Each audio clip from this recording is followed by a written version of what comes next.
The 1998 MetroStars season was a mix of exhilarating moments and trying setbacks. The direction for the future includes lofty goals and a passion for success.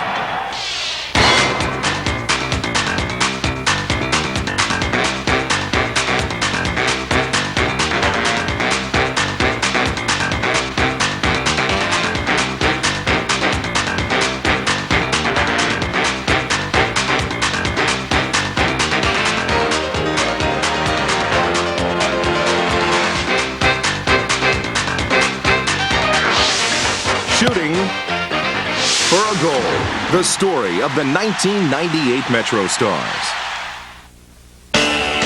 The Rose Bowl was the site of the 98 season opener. Alfonso Mondello was at the helm, guiding newcomers such as Alexi Lalas and Discovery player Jim Rooney. It was Rooney, a native of Long Island, who tallied the season's first score. And moving up, Jim Rooney, the Discovery player. It didn't take long for other MetroStars to find the net as well. Swarmer on the restart, 35 yards out. Off the head of Doherty, down into the back. Goal!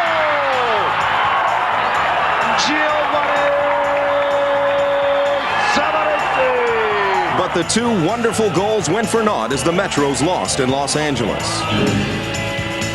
The team returned to Giant Stadium after a setback in Kansas City, and the fans were hopeful they could help break the momentum of an 0-2 start. Newly acquired Eduardo Hurtado made immediate contributions in the home opener against LA, the club that had just traded him. First, this little touch pass got things going. First half. Rooney. The shot to the far post. What a goal! And he blasted to the post with a clinical finish. Then came another crowd-pleasing result with this rush to the net. Here come the MetroStars. Senora cutting inside. Senora still on the ball. To the middle for Kelly. The shot. What a save by Hartman. The rebound. Put in by Hurtado. El Conque on the board against his old team. The dynamic Hurtado would go on to finish in the league's top 10 in scoring. Another newcomer, midfielder Jim Rooney, contributed 3 goals in his first 5 games. Once the 30-year-old rookie worked his way into the starting lineup, he provided lots of extra kick. Michael Flatley, Lord of the Dance type stuff, you know, and then the Michael Jackson kick, you know.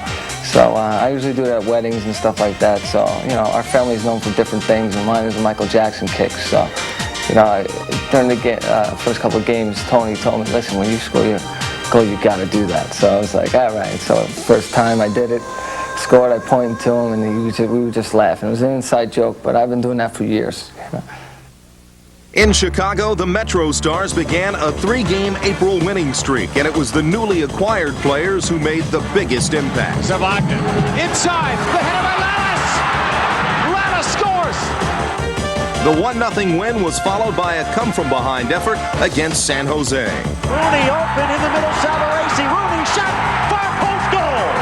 The MetroStars cut the lead in half. The Metros were gunning for more as they roared from behind on the strength of this goal by Hurtado. Then, with the score tied at 3, the stage was set for some last-second heroics. Doherty, Lalas, goal!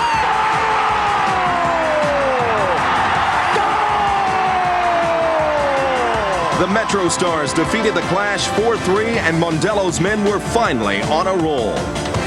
Days later, it was on to Tampa Bay, where Tony Meola's goaltending set the tone in a scoreless match. The tie was broken in the second half by Diego Senora, and the MetroStars had won 3 straight. Alexi Lalas was a prominent reason for the MetroStars' success as he showcased versatility both on the field and off. Well, I've been counting to forever, forever's every day. And I've been dreaming of tomorrow to get me through today. And right outside, the world goes flying by.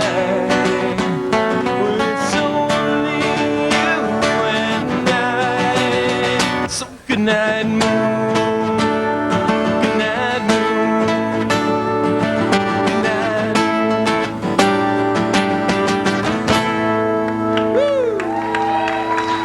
All right, ladies and gentlemen, let's hear from Mr. Alexi Lalas. In May, the MetroStars needed all the help they could get against DC United. Their high-flying rivals were brought back to earth as the Metros sent the Giant Stadium crowd into a frenzy with this nice pass from Rooney to Giovanni Savarese. And the shot beating Garlic from Savarese near midfield. The ball comes through. Savarese chips him from outside the box. And it's 1-0 MetroStars, just like that. Not long after, they added another strike. Long ball in the middle. Rooney breaks free. Rooney top of the box. Tucks it under Garlic. Goal for the MetroStars. It's 2-0. Now the Metros were clicking on all cylinders. You're going to hear the screams from the sideline. They try and get to Dougherty. Here's Hurtado looking to blow past Talley. Gets on his inside. Hurtado. Goal! 3-0 MetroStars. Dismantling the champions. DC United felt the heat as the youthful MetroStars proved relentless on the attack. Being kept cool by some solid play. And here perhaps a chance for his second of the game. Savarese chips it over Garlic. Goal number 4. After that impressive win, 56,000 came out to see the MetroStars blister Miami. Dougherty runs onto it, pushes down the right side. Looks across, over Savarese, and Pumpkin the volley! Goal! 3 players there running on. It is Rooney, slides it through, off the post in. Rooney splits the defense, goes in on Casson, and it's the insurance. The MetroStars take a 2-goal advantage, and they look to hit the 500 mark. After back-to-back victories, it was on to New England for a skirmish against the Revolution. Spearheading the team to a win against their Eastern Division rivals was Brian Kelly. Kelly gave the Metros a big offensive boost. In 1998, the second-year player came into his own as a scoring threat. The midfielder notched a career-high 6 goals. From day one in preseason, I can remember he scored a great goal against Chicago in preseason that no one saw except the guys that were down there, but you knew at that point that he was ready to play the whole season, and he had a great year for us. So it's the MetroStars charging the other way. This is Brian Kelly. Has Hurtado. Slides it into the box. Kelly cuts through, takes the shot. Goal! Brian Kelly! The former Duke star's productivity took a big step up after he spent the offseason honing his skills in Europe. I think one of the main constituents of my improvement was training off-season in Milan last year with Miles Joseph. Playing in every day with players of that caliber really helped my game go to the next level. Now overlap Senora, all alone, into the 18, one-on-one with Petra's shot, still loose, sliding in and knocking it home, Brian Kelly. I got to play a lot of games this year, and I got to see a whole bunch of different situations, different formations. Hopefully next year I'll take another step forward and have a better year. The MetroStars year clearly heated up in June, beginning with a road trip to Miami. Hurtado, top of the 18, plays into the box. Senora running onto it. Budnick has it go off his back. Savarese, goal! Giovanni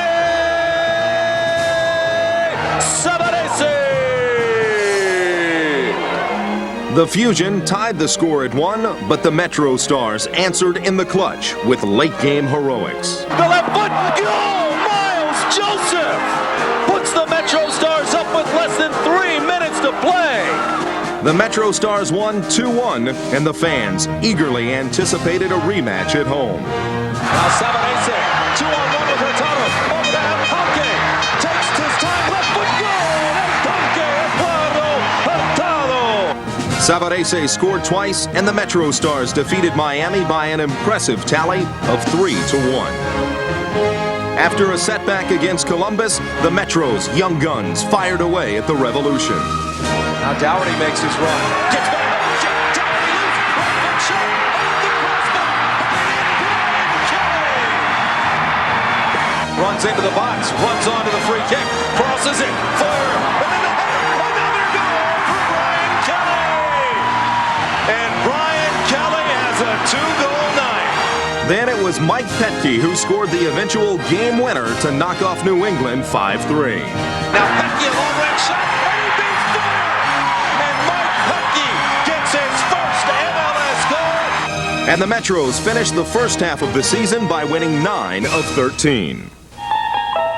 Next, we enter a dimension called the Petke Zone, a dimension where opposing offensive players find trouble in the form of 22-year-old Mike Petke, one of the league's rising stars. Just playing in the type of atmosphere that you're playing, it just forces you to raise your level, a notch. College is a bit slower, a lot more one-on-one in the MLS, and so me being a defender, it's just nonstop coming at me, and I have to improve on my defending all season. By year's end, Petke was a member of the national team. His fierce style and competitive nature became a trademark. He's a very hard-nosed player. I mean, he tackles hard.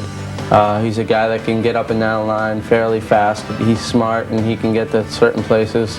He can get to the places where he needs to be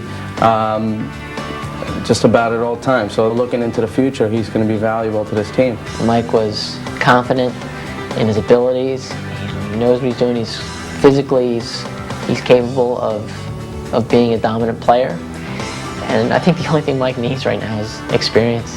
I mean, he got it this year, and I'm sure that next year he'll be even better.